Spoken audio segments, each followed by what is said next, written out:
Cuidado e saúde, já estamos de volta, 10 horas 26 minutinhos. Vamos falar de varizes. Esse é um problema que acomete, gente, cerca de 30% da população no mundo, de acordo com a Organização Mundial de Saúde. No Brasil, o problema é a 20ª causa de pedidos de afastamento do trabalho, segundo um levantamento do INSS. A boa notícia é que as novas técnicas permitem um tratamento muito menos invasivo e mais rápido também. E é sobre isso que eu converso a partir de agora com a cirurgiã vascular Natácia Domingues. Muito bom dia, doutora. Mais uma vez, bem-vinda à edição Manhã. O prazer é meu. Muito obrigada pelo convite.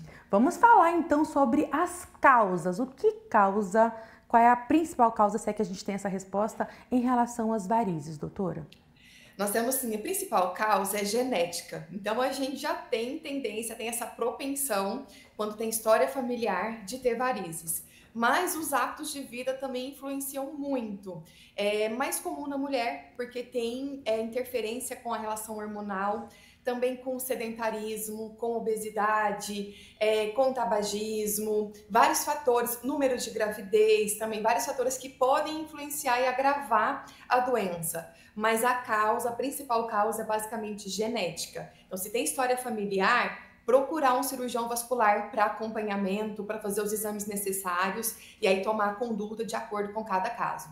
Você falou da questão das mulheres, né? Na gestação, esse problema também tende a ficar ainda mais complicado, a se agravar? Tem. Tem essa oscilação hormonal que a gente tem na gestação, né? Tem os receptores nas veias que causam essa alteração, o receptor dos hormônios, mas também, conforme o bebê vai crescendo, aumenta a pressão abdominal. Isso dificulta o retorno venoso. O retorno venoso é o fluxo de sangue dentro das nossas veias quando o sangue sai do pé e tem que ir em direção ao coração. E com essa pressão abdominal aumentada, as veias durante a gestação podem ficar mais saltadas, por isso que as gestantes acabam tendo mais peso, mais inchaço, o pé fica muito inchaço, com inchaço no final do dia. Pode ter relação com uma doença venosa, então com varizes, o agravamento por conta desse momento, né? Que a gente não faz nenhuma abordagem, nenhum procedimento na gestante, que alguns casos tendem a melhorar depois do parto. Depois que o bebê nasce, então tira essa pressão abdominal de 4 a 6 meses mais ou menos e a gente vai analisar novamente a situação, a evolução do caso para a gente programar o tratamento. Doutora, mesmo com esse fator de risco hereditário sendo algo genético, existe algo que pode ser feito para evitar o aparecimento das varizes, evitar todo esse desconforto? Você falou muito da questão do sedentarismo, né? De repente ali se movimentar é algo positivo? É algo muito positivo e faz parte do tratamento. É uma das primeiras orientações que a gente faz com quem chega no consultório com queixa de varizes. E o que a gente estava falando desse retorno venoso? Então, do sangue sair do pé em direção ao coração. É contra a força da gravidade. E a gente não tem um coração lá no pé para bombear, para fazer esse retorno venoso. O que ajuda? Trabalhar a bomba muscular da perna, essa bomba da panturrilha. Então, quanto mais a gente movimentar, melhor. Fazer atividade física, trabalhar essa musculatura, e muitas pessoas falam que a panturrilha é nosso segundo coração, é mais ou menos isso mesmo, é o que vai ajudar o nosso sangue circular, vai ajudar nesse retorno venoso e que a pessoa fique menos sintomática, né, de dor, peso, cansaço, inchaço nas pernas, principalmente quando trabalha muito tempo sentado ou muito tempo em pé, sem movimentar. Agora, em relação aos exercícios, é preciso ter cuidado também nessa atividade física? Ou tá tudo liberado lá no treino? Qualquer atividade física é bem-vinda para quem sofre com essa questão das varizes?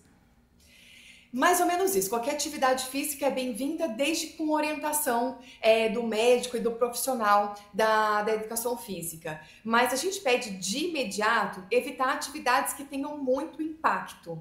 Do contrário, qualquer atividade pode ser realizada.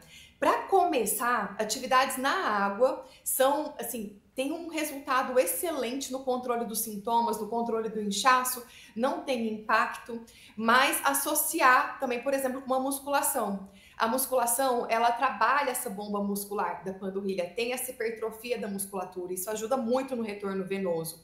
Então, todas as atividades estão liberadas, desde que com acompanhamento, que o médico entenda a particularidade de cada um e consiga traçar esse planejamento em relação à atividade física. Não só, né, alimentação saudável, evitar alimentos que costumam ter uma retenção de líquido, então muito industrializado, açúcar, isso tudo acaba interferindo também. E evitar o ganho de peso. É mais ou menos quando a gente está falando da gestante dessa pressão abdominal, quando a gente tem também um grau de obesidade, isso também prejudica o retorno venoso e influencia no agravamento das varizes. Aquela questão de usar salto alto demais, você falou da questão de ficar muito tempo sentado, de fato é um agravante ou é um mito essa questão do salto para as mulheres apaixonadas aí? É uma das campeãs das perguntas no consultório para a mulherada. A gente ainda não tem comprovação científica que o salto agrava as varizes. Então é um mito, isso não foi comprovado, pode ser utilizado, mas com moderação. Quando a gente está com salto, principalmente um salto muito alto, tem uma deformidade, tem uma alteração nessa contração da musculatura, então prejudica, e por isso que a gente sente mais dor. Só que pode ser utilizado com uma meia elástica. Hoje em dia, as meias elásticas, elas são esteticamente mais bonitas, então a mulher consegue estar semelhante com uma meia fina, uma meia social, e que tenha compressão adequada e consiga usar o salto. Muitas mulheres precisam usar salto para trabalhar, por exemplo, e não é contraindicado tendo varizes. O importante é a avaliação médica para isso. Evitar salto muito alto, mas, por exemplo, o salto de tamanho médio é excelente e isso não vai agravar, desde que você faça esse acompanhamento. Vai ficar elegante, mas sem agravar o problema. Doutora, você falou da meia elástica como uma das opções para aliviar essa sensação de peso, né? Tem também a questão da drenagem linfática. É interessante também as pessoas procurarem por esse serviço? Ajuda também? Super interessante, mas é um ponto também, foi muito bom a sua pergunta, esse ponderamento, porque tem que ser com um profissional adequado também. Algumas pessoas que fazem drenagem linfática, que chegam no consultório e falam, não tive resultado, pelo contrário, piorou, até aparecendo alguns hematomas. Tem que ser com uma fisioterapeuta que tenha essa linha de abordagem, que faça esse trabalho no controle do inchaço, então do edema, de uma forma qualificada, de uma forma que tenha resultado.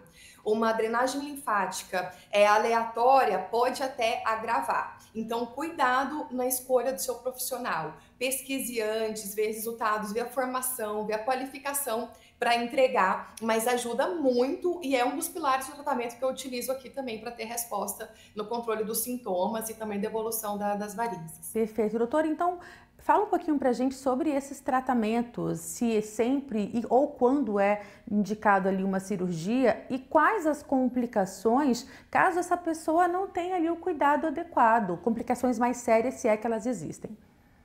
É muito comum as pessoas terem medo de tratar varizes, medo de uma cirurgia, medo do risco de trombose, medo da anestesia, de uma internação hospitalar, do repouso. Hoje em dia as técnicas evoluíram bastante, então nós conseguimos entregar resultado de uma forma menos invasiva. Então, sem cortes, sem pontos, de acordo com cada caso, a gente vai escolher a técnica. Tem várias disponíveis, de acordo com a qualificação do seu vascular, mas eu gosto muito do laser endovenoso, do laser transdérmico, com associação de técnicas. Não tem a melhor, mas a gente entrega resultado de uma forma que não vai impactar a nossa rotina. Não tenha que ficar 2 semanas a 4 semanas afastada do trabalho, sem necessidade. E a gente trata a saúde, a gente trata essa doença e evita as complicações, igual você falou, que isso é muito importante.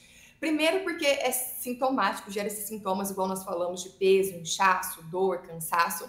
Segundo, quem tem varizes tem 5 vezes mais chance de ter trombose do que quem não tem essa alteração. Então é muito importante. A trombose é quando a gente tem um entupimento, um coágulo ali e interrompe o fluxo da veia. Isso é risco até de óbito por conta de uma complicação como uma embolia pulmonar, além de abrir feridas na perna. Um grau evolutivo das varizes são essas feridas que fazem na região do tornozelo de difícil cicatrização. Então, são tantas complicações que a gente pode ter se não tratado, e hoje em dia os tratamentos são menos invasivos, não vai ter impacto na rotina, não tem porquê não procurar um vascular, discutir, pesquisar sobre o assunto, tirar as dúvidas e dar andamento no seu tratamento. Doutora, muito obrigada, doutora Natácia Domingues, cirurgiã vascular, tirando aqui todas as nossas dúvidas em relação às varizes. Obrigada pelas orientações, viu, doutora? Ótimo dia. Muito didática, né, gente? Você pode rever, inclusive, esse nosso bate-papo, compartilhar aí nos seus grupos, porque realmente é um assunto que interessa a muita gente. Daqui a pouquinho, esse material, a entrevista completa, vai estar no nosso canal do YouTube. O endereço está aqui para você assistir, compartilhar, ver e rever quantas vezes você quiser.